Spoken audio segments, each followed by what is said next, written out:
Timplahan na natin ng kalahating tasa na toyo, 1/2 cup sugar, coke, lagay na natin, bawang, luya, at paminta.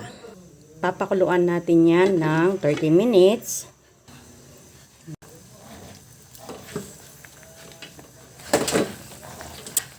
Okay na itong ating pork. Tanggalin muna natin.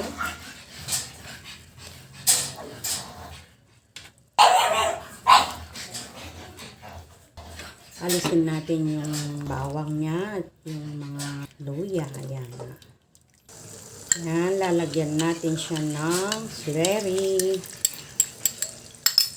Ayan, mix-mix lang natin ng ganyan hanggang sa lumapot siya.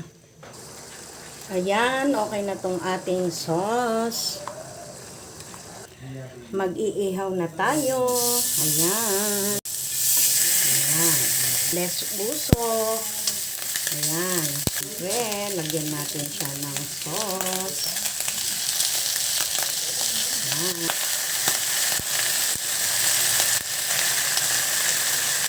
Flip natin. Ayan. Ayan natin siya.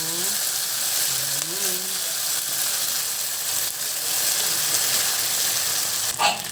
Flip natin siya ulit. Ayan, no? Ganda-ganda ng pagkakaihaw niya. Ayan. Ayan, luto na yung ating liempo. Tikman natin. Siyempre, titikman natin yung ating liempo.